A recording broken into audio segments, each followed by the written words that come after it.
Hey, what's up, everybody? How you doing? Episode number 423, Drink It Till You podcast, the only podcast that lasts until the last drop. How the hell is your Saturday going? How the hell was your week? I rarely do this on a Saturday. I'm feeling great. I've got up early. I did my little workout I've been doing all week, and I really had to convince myself how to keep going. So like Monday through Friday is like full intensity. With the warm up, you got to warm up a little bit and then you go full intensity Monday through Friday. But the only way I could keep it going, because I know myself, is if I do it 7 days a week. And the only out I'm giving myself on Saturday and Sunday is it's not about heavy breathing. It's about technique and, just doing things slower, almost slow motion, just so you can get that technique. And eventually, it's literally the same thing as drumming. You start off slow and you build up faster and faster, and before you know it, your hands are moving, together in a coordinated, rhythmic manner. And you're like, hey, Mom, look at me, I'm playing the drums. And that's basically my strategy. So yeah, like today and tomorrow for my workout, super light. Like I did break a sweat, but I wasn't, the second I start breathing heavy, I'm like, okay, slow down. You're going too fast, like I do need time to recover, as anyone does.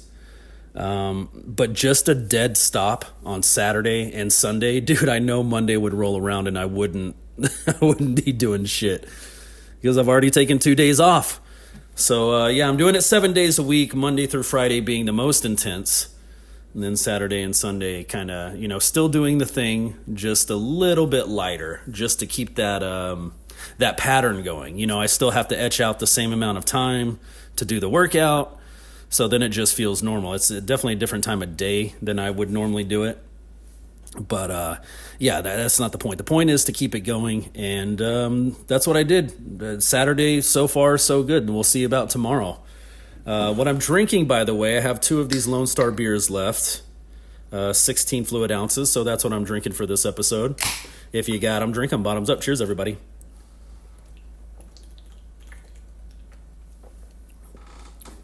And something I didn't talk about last week, just with everything that happened, Olympic hockey, NHL hockey coming back, UFC, the big UFC fight. There's just so much stuff. I failed to mention the NASCAR race on Sunday, which was a really good race.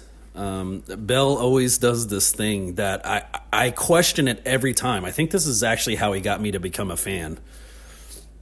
But I do this thing that I question every time. So there's a portion of the race where he's like in 4th or 5th place, maybe even 6th place, but he's kind of fluctuating between those positions. He's fighting the other cars around him, so he'll go up to 4th, then he'll drop down to 6th, then he'll go up to 5th and back up to 4th. Well, he did that for a little while, and this is at, I believe, like stage 2 of last week's race, something like that. And so I'm like, okay, that's good, like he's scoring points, and then all of a sudden he drops down like 9th, 10th, 11th, 12th, you know what I mean? And I'm like, what the hell? What's he doing? Like, I'm glad he got the points, a little while ago in that last stage, but now we're not accumulating enough points. And with the way the season started, the Daytona 500, all 3 of my racers were DNFs, you know what I mean? Bell, Blaney, and Bowman. That's a Toyota, Ford, and a Chevy driver, ironically enough. I didn't plan it that way. It just happened to be those are the guys I like to watch drive. But anyway, so yeah, he drops down to like 11th, 12th. I'm like, what the hell is he doing? And sure enough, a couple of laps later, the position he was in, the 4th, the 5th, the 6th position, they all wreck out. And they go spinning, and smoke is, going up into the air, and they have to put out the caution so everybody can, figure out where they were. Well, guess what? As soon as that happens, now he's sitting in 7th place. He just has so much less space to drive, or, so many less cars to jump in front of now that wreck happened. But it's almost like he has a sixth sense. You know what I mean? And I think this is really what made me a fan of him, because I would notice him doing these kind of strategic things, dropping back. And I'm sure it's not all, I'm sure he has something in his mind where he's like, I don't want to go below ninth. You know what I mean? I should be safe in ninth. Inevitably he ends up in the 11th or 12th or something, but it's like he knows something's about to happen. I don't know how he knows. Maybe it's just knowing the drivers. And how aggressive they can be. I don't know what it is, but yeah, like I said, there was a wreck, a few cars, I don't think everybody was out of the race at that point that got in the wreck, but, yeah, of course, they're not going to be where they were. They're not in the same position anymore because of the wreck. Other cars got ahead of them, whatever, and they have to go assess their damage anyway. So that's just going to put them at a different point in the race when they come back.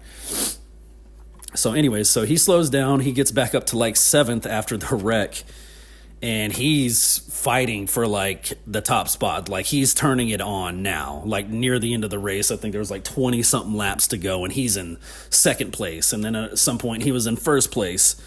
And then, in the mass behind him of cars, there was a huge wreck. This wasn't just a 2 or 3 car thing. This was like a 5 to 8 car thing going on.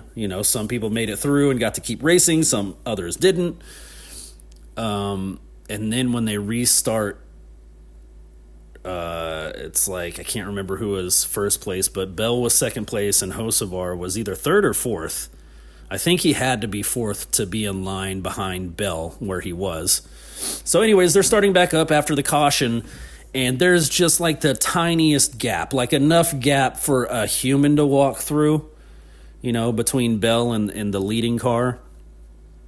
Which, for the life of me, was it Reddick? I can't remember who was leading that race last week, right there at the end. But anyways, so there's just a tiny space, and Hocevar tries to shove himself in that tiny space, and he actually pit maneuvers Christopher Bell, and Christopher Bell just slams straight into the wall. And mind you, these guys are going damn near 200 miles an hour. Super scary sight to see, your driver in that position. But yeah, he totally forced himself in there. Christopher Bell wasn't happy. They turned on the comms, and they're like, what an idiot. He knew he didn't have enough room, blah, blah, just talking shit. And, after the race, Hocevar's like, I probably owe some people some apologies, and I was like, yeah, you think? And, just talking to other people who are into NASCAR, it's not just, if Hocevar keeps doing that, it's not just going to be Christopher Bell he has to worry about. Nobody wants to drive around somebody that is so reckless. You know what I mean? So they're going to start, if he keeps doing shitty moves like that, no matter what team you're on, Toyota, Ford, Chevy, just as a driver, you're going to be more inclined to block someone like Hocevar out. And he said even last season, if something similar happened like this, and he's like, I'm not here to make any friends. And I do respect that. I absolutely do. Just that mentality of I'm here to win. I'm not here to be your friend. I love that. But there's a lot more to it than that. Like I said, when other drivers start noticing you're doing that to anybody else, yeah, they're watching out for you. They're going to be looking for you to try to do it to them, because obviously you don't give a shit. If you'll do it to Bell, you'll do it to Blaney, you'll do it to Bowman, you'll do it to Cindric, it doesn't matter. So, he's not going to have many more things like that, incidents like that, before people start just blocking him out and shutting him out. But I will say, Christopher Bell, now that's happened, he's got that in his back pocket. Whether he needs to use it this season, if he gets the chance to use it it's basically like a get out of jail free card is how I see it. You did that to me in one race. You pit maneuvered me to try to squeeze your car in. I have no mercy on you when you're trying to win your first race of the season, and I take your ass out. That's just how it is. I don't think Christopher Bell's a super mean, aggressive guy. I think he's an intelligent driver, but that doesn't mean anything. It doesn't mean that he won't hold it against Hocevar, And Hocevar did crack me up in that interview. He basically, because this week is a road course. Tomorrow's a road course, which I've said before, road courses aren't my favorite, even though I know Christopher Bell does super great at road courses. He's really good at those, along with the oval tracks too. But Hocevar, when they're interviewing him, he's like, yeah, I probably owe some people some apologies. And then they started asking him about next week. And he basically wrote himself off out of the race already, which was hilarious. He's basically admitting on camera, I'm not good at road courses, so I won't be a threat at all next week, which I'm like, that's awesome. At least he knows, but he just gave up before how do you take that as a sponsor of his? You know what I mean? He's going to mail it in next week, and that's okay with you, even though the hundreds of thousands of dollars you spent, on this car and this team and all, everything to keep it going week to week. It's okay for him to just blow it off and be like, I suck at these, so don't worry about me next week. But yeah, it's going to play into itself. Like I said, Christopher Bell is pretty damn good at these road courses, so he needs a victory. I know that. He needs points. I know that for sure. Especially after that Daytona 500, man. Him and so many others just got wiped out. And it sucks. That's a terrible way to start the season, having to catch up on points. Especially for someone like Christopher Bell, who is so consistent. That's not an impossible gap to make up, but it's still a gap to make up. So race is going on tomorrow. What time is the race tomorrow? Let me see that at least. NASCAR, I always have to do standings. Otherwise it doesn't. Yeah, here's my Cup Series. Well, it doesn't say. Schedule. Should I type in schedule? NASCAR schedule? Schedule? Let's see. Let's see if it gives me something different.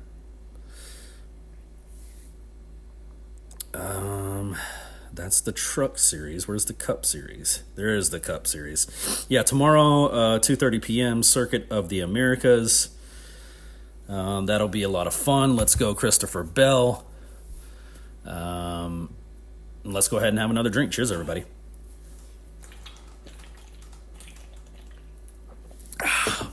All right.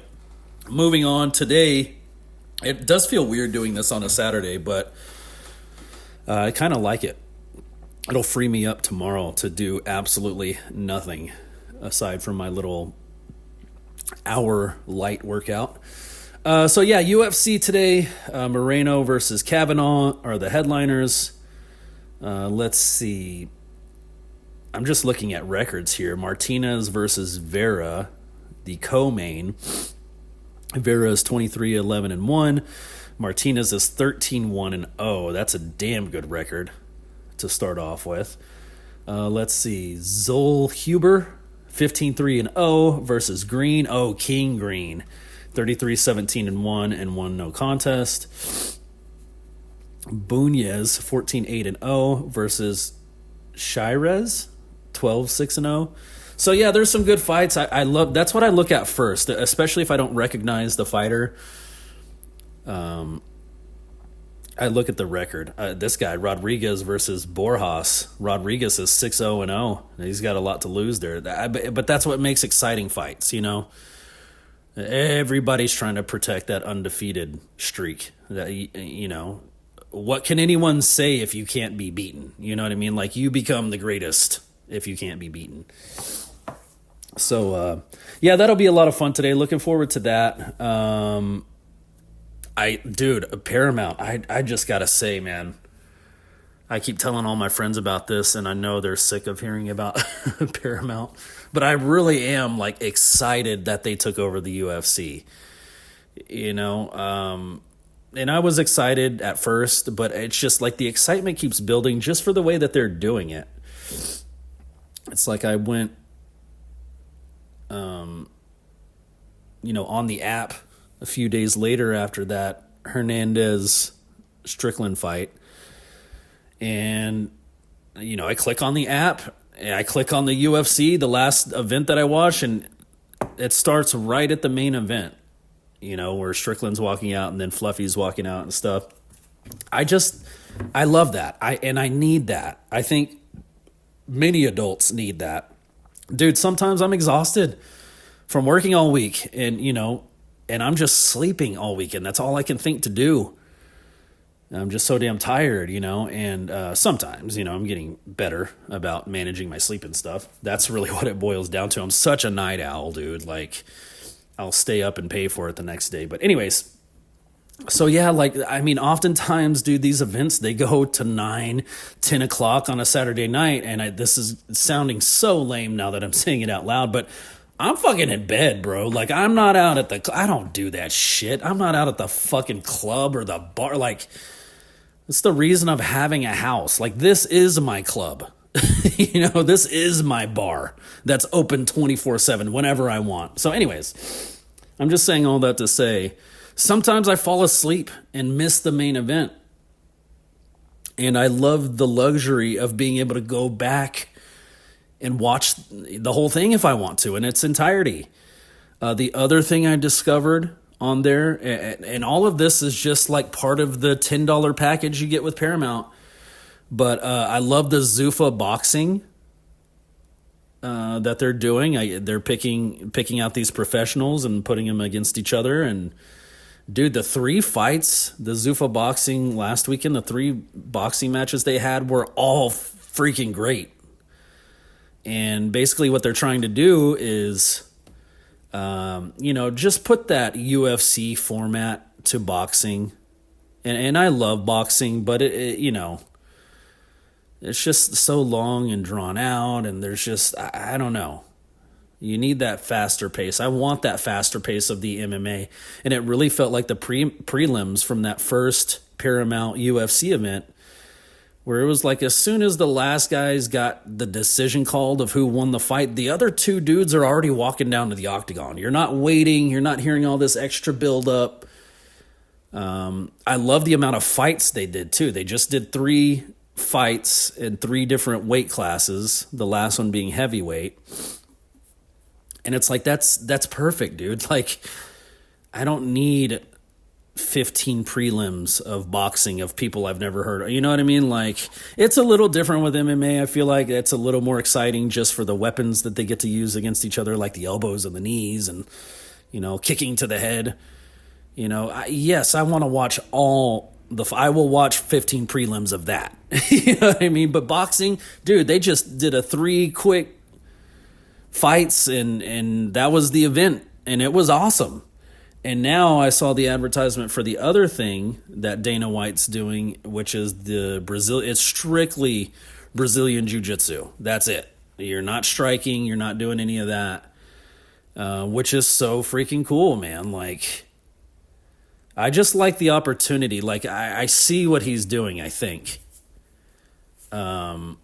But basically, like, he's seen his fighters, let's take Conor McGregor, for example. He's seen his fighters leave his sport kind of after their time dwindles, and they're going to things like boxing. Obviously, he boxed Mayweather. But I think the idea behind it is, obviously for Dana to make that money. If he already has a boxing league and it's already been around for a couple of years, well, let's set up the fight with you and Mayweather and the Zuffa boxing. You know what I mean? Like, he wants the views. He wants all the fights to be under his Zuffa or whatever name he comes up with, basically under Dana White. If you're done with UFC and you can't do the striking anymore, guess what? Come try out in our, Brazilian Jiu-Jitsu, where there's no striking in that one. Like, you can just literally show off your mat skills. So it's really brilliant. Like, I think I know what he's trying to do. Instead of letting those dollars leave, he wants to keep them, and every contract won't work out. I'm sure Mayweather would be a motherfucker to work with to try to hammer out a contract where he fought Conor McGregor. It'd have to use the third party of Dana White, and Dana White's going to have to get what he wants out of the deal, too. And, things can go awry. So it's not going to work in every scenario, but at least he has the opportunity now for ex-UFC fighters to explore something else. I do wish the BKFC thing was Dana White's too. I love watching that whenever I can figure out when it's on. Just a suggestion, BKFC, make your schedules easy to find and easy to read. Don't do this one event at a time. I mean, maybe that's how they plan it out. They only plan out one event at a time, but I would love to be able to, like I do with hockey, I would love to be able to look on and see every day the Dallas Stars are playing, so I can go, okay, they're playing Tuesday, Wednesday, they're off Thursday, they're playing Friday, Saturday, Sunday, and I can plan accordingly. That's all I'm asking for. So anyways, it's going to be a good fight today. Excited for it. We'll see who comes out on top. We'll see who loses their goose egg. I mean, there's a few people on here who are just, they haven't lost yet. Luna, 7-0. Rodriguez, 6-0. And these are on the main card, by the way. I think there was some in the prelims, too. Well, okay, Gandra versus Medina. Gandra's only lost 1. Medina's only lost 6. The Chicks, Perez versus Chason. Perez has only lost 2. Chason's only lost 5. I thought there was one more undefeated. Yeah, it's the Chick. Regina Terran, 7-0-0 versus Ernesta. Oh, God, let me butcher this real quick. Caracate? I think I actually got that one. But yeah, even the very first fight of the night, an 8-1-0 versus an 8-2-0, like that, dude. That's the smart matchmaking, like they know what they're doing. They know the guys to put together. They know how to make them. Just like fight their hardest. I don't want to lose my undefeated streak, or I've already lost one. I don't want it to be a 2. You know what I mean? Which just makes for a great matchup. But anyway, let's have another drink. Cheers, everybody.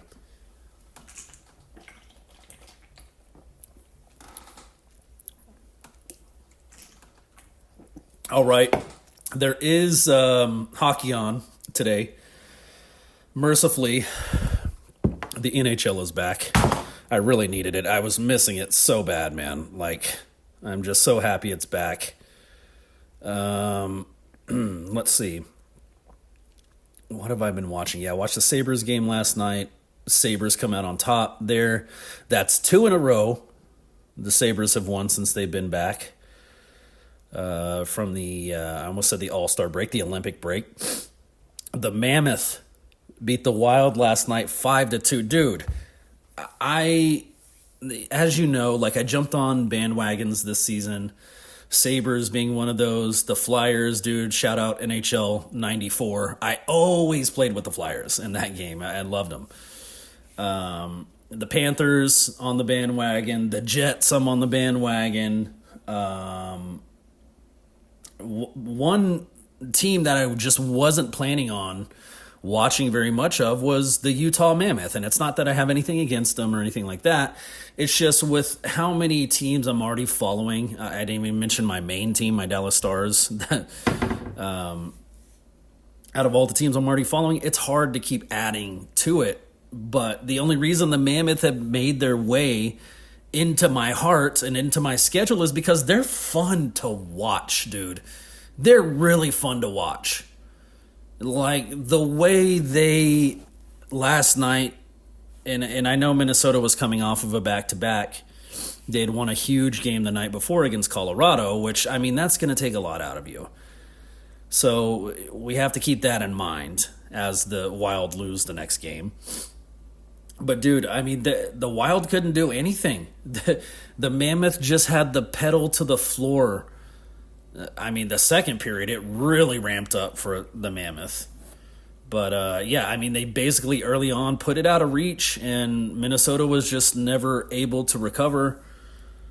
That helps my Stars, the fact that the Mammoth beat them, because now I believe the Wild have 2 games up on my Stars, and they're only like 1 point above my Stars the last time I looked.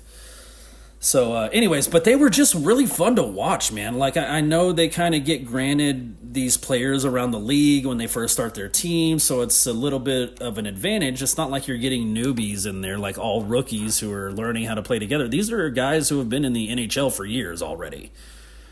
You know, they were just the ones that had to be let go of by the team and went to the Mammoth.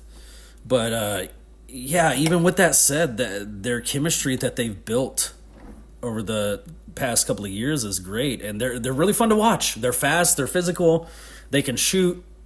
Even one of the shots last night, it was a trickler. It hit the goalie's pad, and it just kind of trickled over into the net. But it's like, even that I'm like excited about. You know what I mean? Because that dude shot that puck so hard that, I mean, it bore a hole through the goalie's pad, essentially. You know. Which is really cool. My Stars, man, they're rocking and rolling. I love to see that. We're gonna need to stay on it. It looks like we're meshing together. Miko's been out. He got a lower body injury during the Olympics, which sucks. Bishel is back, which I'm super happy about. I've said this for so many years. You have to have that physical presence, man. You have to. In the playoffs especially, you have to have multiple things in the playoffs. You have to have your special teams working on both sides, offensively and defensively. You have to have a physical presence that lets the other team know, you know, you're not to be messed with. You have to have speed. You have to have skill. Now, I will say the Stars for a while have had decent speed and decent skill. I just feel, you know, Jamie Benn can't go fight everybody. You know what I mean? It just doesn't work. How's he supposed to be the captain and do his duties if he's always in the penalty box because he's fighting everybody? It just can't be his role. He can do it sometimes, and he does, but yeah, he can't just be taking himself out of the game consistently. So anyways, Bishel is back. Wyatt Johnston has now become the all-time power play goal scorer leader for my Dallas Stars, which is an accomplishment itself. It's amazing to see. You guys know I love Wyatt Johnston. But yeah, just everybody stepping up. There was one point in time, I forget who got hit on my team, but I mean, the Stars did exactly what you want to see. And it was exciting. Not only is it something they should be doing, which is sticking up for their team. I mean, it was a full like 5-on-5 brawl. They hit somebody. Our guys didn't like it. We went after them. Everybody's swinging on the ice. I mean, there's only 3 refs and 10 guys fighting, so you do the math. It's not, you don't have enough refs to break all of that up. Like, it's so funny. I've seen it before. A ref will like put out a little fire in one fight, and then somebody else across the ice starts. So then he has to go out over there and put out the fire. But then the 2 guys that he originally put the fire out for, they're fighting again. So it's like just this back and forth of like, I don't know. It's got to be funny being a ref sometimes, I would think, or a linesman. But yeah, all that to say, that's the mentality I want. We need that gang mentality. We need that stick up for each other brotherhood kind of thing going into the playoffs. I mean, it's the only way. It is the only way. Literally, the St. Louis Blues bullied their way to the Stanley Cup. They even bullied Boston for the Stanley Cup, which was so shocking that Boston let that add. That's Boston style. How are you going to let them do that to you? But they did, and they won the cup, so it doesn't really matter. The rest is history. What else did I watch? Yeah, Sabres and the Panthers. Sabres come out on top, 3-2. That was in regulation. Capitals beat Vegas. That was a fun one. Let's see. Oh yeah, I fell asleep that night, so I didn't get to finish what I was doing. The Avs beat Utah a couple of nights previous, 4-2. Let's see. Stars. Yeah, Stars played the Kraken. They beat them 4-1. Just happy for it to be back. You know, I'm really just happy for it to be back. Oh yeah, the first game back, the Sabres versus the Devils in New Jersey. The Sabres pulled that one off 2-1. That was a great game. Caps beat the Flyers a few days previous, 3-1. The Flyers and Bruins play today. Boy, I am not missing that game. I don't know how much hockey will be played in that game, but it's gonna get rough. You know what I mean? So, anyways, that's gonna do it. I was really hoping to crack the second beer here today. I don't drink fast enough. I have to talk so damn much. I didn't even down it, but I got it for next week. I actually need to get another 6-pack of Lone Star. But let's go ahead and finish these off. As always, my friends, don't drink and drive. Treat yourself to an Uber. Treat yourself to a Lyft. Treat yourself to a DoorDash or an Uber Eats. Treat yourself to a Waymo. I really got to look up Waymo. I really want to use their service like really bad. And like go to the double wide and use it to come back to my house. That sounds like a blast. There's no driver, it's all automated. Sounds a little dangerous too, of course. I'm skeptical slightly, but not so skeptical that I won't get in one. I think the worst that might happen is a little fender bender or something, but hopefully not. Hopefully they got that shit figured out and sensors all over the car. Anyways, I'm ready for you, Waymo.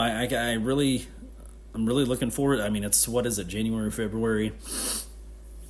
Yeah, it's a couple months into the year. Hopefully they'll get that going soon. But, just don't drink and drive. It's not worth it. And I know what you're thinking. It's like, yeah, but DoorDash, man, it's so expensive, bro. It's so expensive. And then you got to tip, there's delivery fees. And then you got to tip the driver on top of it.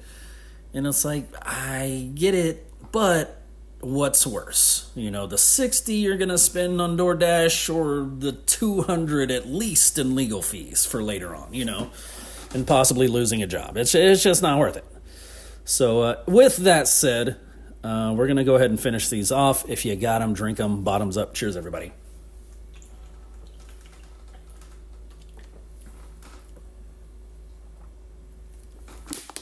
All right.